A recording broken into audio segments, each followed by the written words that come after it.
Kan kalau tahajud mah boleh buka mushaf kan ya? Kalau saya suka pakai mushaf yang di handphone misalnya, tinggal kalau di Quran kan agak-agak rempong gitu kan, kalau di lembaran kan, kalau di handphone tinggal gini doang. Terus bisa dapat 15 juz gitu ya. 15 malam maksudnya, 1 malam 1 juz.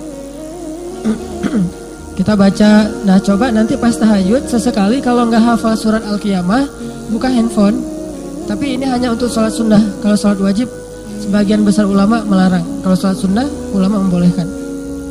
Kita handphonenya dipegang, Allahu Akbar.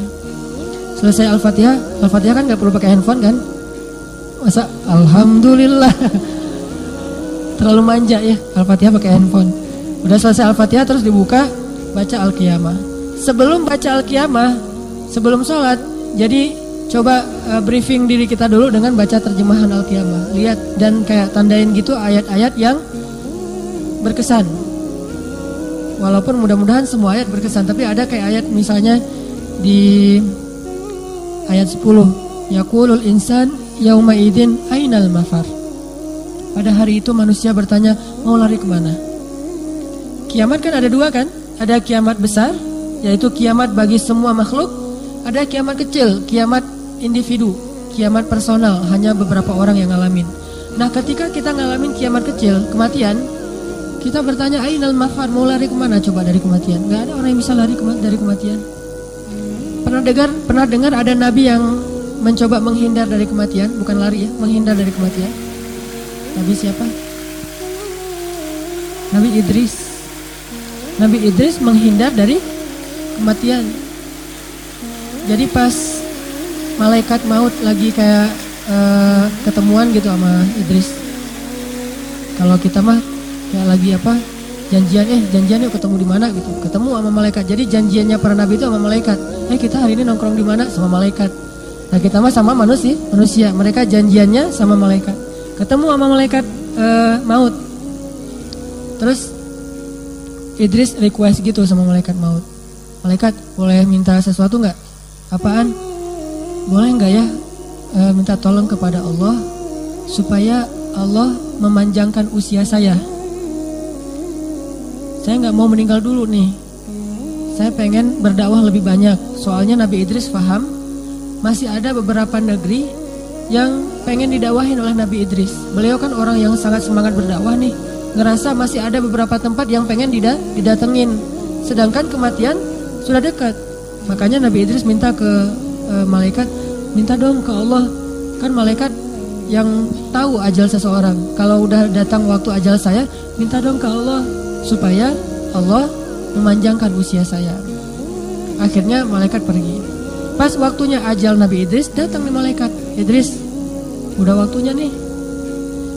Kata Idris, lah kok cepat banget? Kalau bahasa kita mah ya, boleh nggak ditangguhkan lagi? Kata Idris. Duh, nggak enak kamu minta aja langsung ke Allah, kata malaikat. Malaikatnya nggak enak gitu sama Allah. Duh, saya nggak enak. Kamu aja sendiri langsung ke Allah deh, saya anterin gitu. Oh bisa. Ya udah yuk naik ke langit dunia, langit ketiga. Naik langit 1 ketemu dengan Adam, naik langit kedua ketemu dengan nabi-nabi yang lain, terus sampai ke langit ketiga. Pas sampai ke langit ketiga, terus Nabi Idris berdoa gitu ke Allah. Malaikat maut datang lagi, kata malaikat maut, Idris, tahu nggak apa? Ternyata saya tuh selama ini bingung. Hah? Bingung gimana? Malaikat bisa agak bingung gitu kan? Saking rahasia Allah kan? Saya bingung selama ini.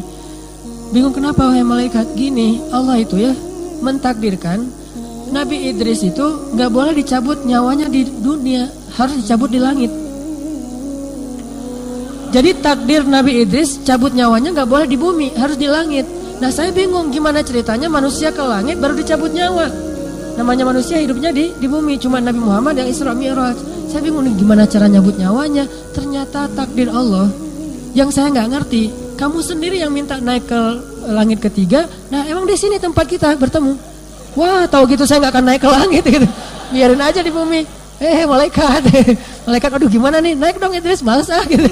Ini mah gara-gara Nabi Idris naik sendiri ke langit ketiga, dicabutlah nyawa Nabi Idris di langit Satu-satunya manusia yang diangkat ruhnya dari jasadnya di langit cuma Nabi Idris. Makanya disebutin di surat Maryam, wadhkur fil kitabi Idris innahu kana siddiqan nabiyya wa rafa'nahu makanan aliyya.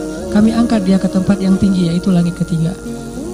Coba mau lari kemana dari kematian? Justru ke tempat dia akan dicabut nyawa lah dia akan datang. Gak mungkin kita menghindar. Ke tempat kita menghindar, ternyata disitulah malaikat nungguin kita. Wah, kayaknya ada malaikat nih di jalan, saya di rumah aja. Malaikat emang di rumah.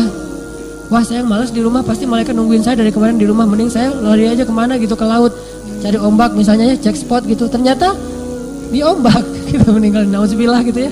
Ada yang saya pengen menghindar aja dari malaikat, banyak-banyak berdoa aja di masjid supaya malaikat nggak enak kan nyambut nyawa orang lagi berdoa gitu. Ternyata emang Allah mentakdirkan dia meninggalnya lagi tilawah Al-Quran, lagi berdoa, lagi. Nggak bisa lari dari kematian. Kita bisa lari dari musuh, tapi tidak bisa lari dari malaikat maut. Kadang-kadang ada orang yang menghindar dari kematian dengan cara menghindari musuh. Padahal kematian itu bukan musuh, kematian itu malaikat, dan dia mendatangi kita di tempat manapun yang telah ditentukan untuk kita. Sehingga Ali bin Abi Thalib pernah ditanya gitu sama seseorang. Kan Ali itu kalau berperang kayak nggak takut mati ya. Jadi kayak orang nyari mati, mana kematian, disamperin tuh sama Ali, saking luar biasanya. Nggak pernah gentar sedikit pun Ali dalam berduel. Ditanya sama orang, Ali, kamu kok kalau perang tuh nggak kayak orang nggak takut mati? Emang kamu nggak takut mati ya? Kata Ali, kematian mana yang harus saya takut? Kematian yang datangnya hari ini? Kalaupun saya di rumah, saya tetap akan mati. Atau kematian yang datangnya suatu saat nanti atau besok, sedangkan kalau hari ini pun saya berperang, saya tidak akan mati. Jadi itu udah pasti, mau saya gimana aja kalau udah ajalnya, fa idza jaa ajaluhu la yastakhiruna sa'atan wa la yastaqdimun. Kalau menurut saya itu agak-agak mirip dengan jodoh sih. Kita menghindar, dia juga. Kan ada orang yang kayaknya ilfil banget sama cowok itu gitu ya. Ya apaan sih cowok itu goda-godain kita aja. Terus kita kayak mancing-mancing, neng kemana? Tahu gitu, apa segala macam. Pokoknya dia ilfil banget, bete sama kita. Tapi ujung-ujungnya jadiannya sama siapa? Sama dia juga. Kan banyak banget kasus kayak gitu. Kayak cerita garam di laut, asam di gunung, ketemunya di kuali kan ya. Tetap aja kayak gitu. Ada orang yang kayak teman saya orang Indonesia, jodohnya orang Mesir. Pas lagi kuliah, dia itu paling gak suka loh ke Mesir. Gak suka banget. Kenapa? Malas banget saya ke Arab kata dia. Nih hati-hati ya ngomongin malas ke Arab ya. Malas Arab atau apalah istilahnya, kayak anti Arab gitu. Padahal Rasulullah juga orang Arab. Dan dalam Islam gak ada bedanya orang Arab dengan orang Ajam. Semuanya sama. Justru kita yang rasial sebetulnya. Islam tidak rasis sama sekali. Karena di antara umat hamba Allah sama aja semuanya. Kita bilang nih, gua malas banget sama Arab segala macam. Ada teman saya kayak gitu persis. Malas banget dia ke Mesir. Kenapa? Gak mau ketemu. Pernah umroh sekali trauma.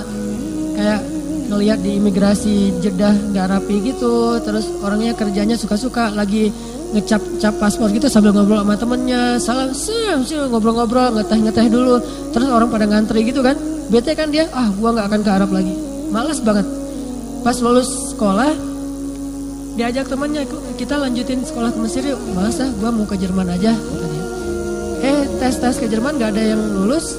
Ternyata dapat panggilannya justru ke Mesir. Galau kan? Ini ke luar negeri gak ada lain pilihannya selain Mesir. Jerman gak lulus, ke luar negeri ke Eropa gak ada yang dapat.